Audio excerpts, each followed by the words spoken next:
বিসমিল্লাহির রহমানির রহিম।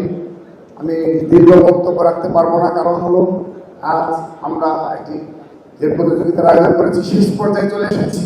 এখানে উপস্থিত রয়েছেন প্রধান অতিথি হিসাবে আমাদের, যিনি দীর্ঘক্ষণ সেই শুরু থেকেই আমাদের এই কর্মসূচিতে থেকে আমাদের প্রাণবন্ত একটি অনুষ্ঠান উপহার দেওয়ার জন্য তার সেই মূল্যবান সময় আমরা নষ্ট করেছি।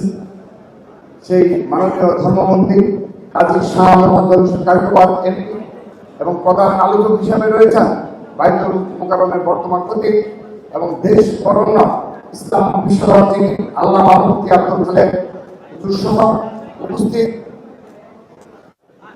বাংলাদেশ জাতীয় ছাত্র দল কেন্দ্রীয় সংসদের বিপ্লবী সাধারণ সম্পাদক জনাব নাসিরউদ্দিন নাসির সহ প্রধান বিচারক হিসেবে উপস্থিত রয়েছেন হাফেজ মাওলানা কাজী আহমদ বিন ইউসুফ আজহারী সহ উপস্থিত বাংলাদেশ জাতীয় ছাত্র দল কেন্দ্রীয় সংসদের বিপ্লবী সিনিয়র সদস্য আবু আফসান মোহাম্মদ ইয়াহিয়া সহ ছাত্র দল কেন্দ্রীয় সংসদ ঢাকা বিশ্ববিদ্যালয় বিপ্লবী সভাপতি সহ সকল সাধারণ সম্পাদক সহ সকল ব্যক্তিবৃন্দকে আমি আমার ব্যক্তিগত পক্ষ থেকে ধন্যবাদ কৃতজ্ঞতা জানাচ্ছি। বিশেষভাবে কৃতজ্ঞতা জানাচ্ছি যে সকল প্রতিযোগী উত্তীর্ণ হয়েছে এবং যারা উত্তীর্ণ হতে পারেনি। আমাদের প্রায় 2000-এর অধিক সংখ্যক শিক্ষার্থী এখানে এই প্রতিযোগিতায় অংশগ্রহণ করেছিল। তাদের মাঝে আমাদের সিদ্ধান্ত ছিল যে প্রথম 10 জনকে প্রতি হিফজুল কোরআনে এবং কোরআন তেলাওয়াতের যে 3টি বিভাগ করা হয়েছে, সমগ্র 4টি ভাগে আমাদের 10 জন করে আমাদের নেওয়ার কথা ছিল। কিন্তু আমাদের সবার মার্কস এক হওয়ার কারণে আমরা বাধ্য হয়েছি যে 15 জন করে নেওয়ার জন্য। এবং আমরা প্রথম পর্ব শেষে আমাদের সিদ্ধান্ত ছিল আমরা কিন্তু তারপর আবারও যাচাই বাছাই করতে হয়েছে, কারণ আমাদের বিপুল সংখ্যক শিক্ষার্থী এবার আমাদের এই প্রতিযোগিতায় অংশগ্রহণ করেছে। কিন্তু আজ আমাদের বাইতুল মোকাররমের সম্মানিত মহোদয় তিনি যেটি বলেছেন, হ্যাঁ আমরা অনেক কষ্ট আজ আমাদের সফল হয়েছে আমরা মনে করতে পারি। তিনি বলেছেন যে শুদ্ধ কোরআন শেখার জন্য যে হিফজ শাখা আমরা করেছি, এই হিফজুল কোরআন তেলাওয়াতের যে আয়োজন করেছি, তিনি খুশি হয়েছেন। হ্যাঁ, আমরা কোরআন হাফেজদের জন্য 30 পারা যারা কমপ্লিট করতে পেরেছে তাদের জন্য আমরা এই আয়োজন করেছি এবং এই শাখায় আমাদের অনেক সময় দিতে হয়েছে। আমি ধন্যবাদ জানাচ্ছি এই প্রতিযোগিতা বাস্তবায়ন কমিটির সকল সদস্যকে, যারা কষ্ট করে বিভিন্ন কর্মী মাদ্রাসায় গিয়েছেন এবং যারা এত সুন্দরভাবে একটি এই কর্মসূচি বাস্তবায়নে ভূমিকা পালন করেছেন। প্রিয় উপস্থিতি, বিগত 15.5 বছর আমরা পারিনি, আমরা ক্যাম্পাস থেকে বিতাড়িত ছিলাম।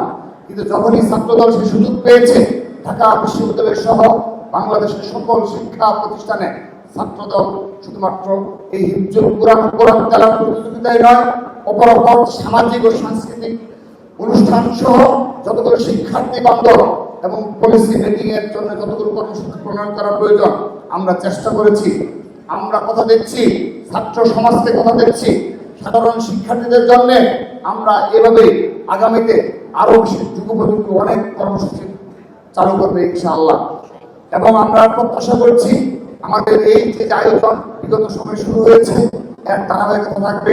আপনারা নিশ্চয়ই অবগত রয়েছেন, জানেন সবাই, শহীদ রাষ্ট্রপতি জিয়াউর রহমান আমলে এই প্রতিযোগিতা শুরু হয়েছিল।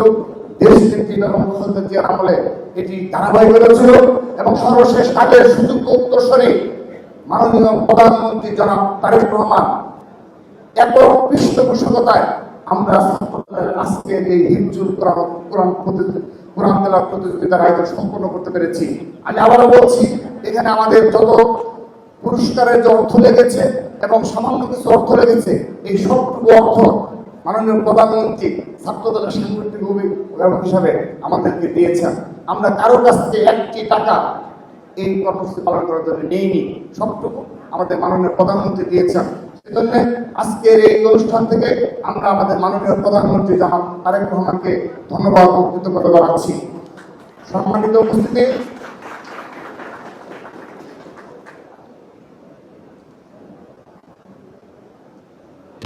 আমি ধন্যবাদ জানাচ্ছি ঢাকা বিশ্ববিদ্যালয়, রাজশাহী বিশ্ববিদ্যালয়, চট্টগ্রাম বিশ্ববিদ্যালয় সহ সকল বিশ্ববিদ্যালয়ের শিক্ষার্থী এবং বিভিন্ন কলেজ স্কুলের শিক্ষার্থী যারা স্বতঃস্ফূর্তভাবে আমাদের এই প্রতিযোগিতায় অংশগ্রহণ করেছে, এবং সবচেয়ে বেশি ধন্যবাদ জানাচ্ছি বাংলাদেশের প্রখ্যাত সকল কর্মী মাদ্রাসা শিক্ষকদের যারা স্বতঃস্ফূর্তভাবে তাদের শিক্ষার্থীদের আমাদের এখানে অংশগ্রহণ করার সুযোগ দান করেছেন।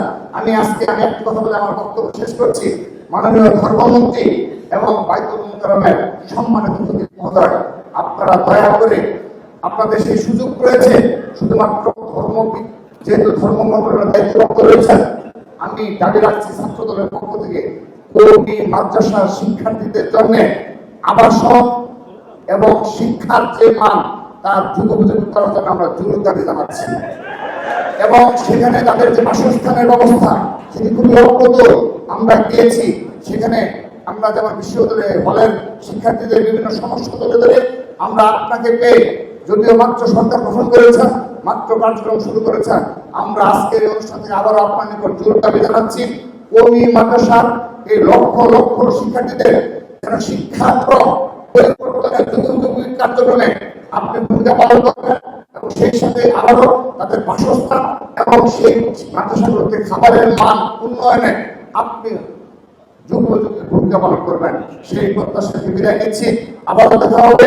আবারও সবাইকে ধন্যবাদ জানিয়ে বিদায় নিচ্ছি। বাংলাদেশ জিন্দাবাদ, বাংলাদেশ জাতীয়তাবাদী ছাত্র দল জিন্দাবাদ, শহীদ রাষ্ট্রপতি বীরত্তম অমর হোক, আমার প্রিয় মানুষের আকর্ষণ দেশনেত্রী বেগম খালেদা জিয়া অমর হোক, মাননীয় প্রধানমন্ত্রী জনাব তারেক রহমান জিন্দাবাদ জিন্দাবাদ। সবাইকে ধন্যবাদ।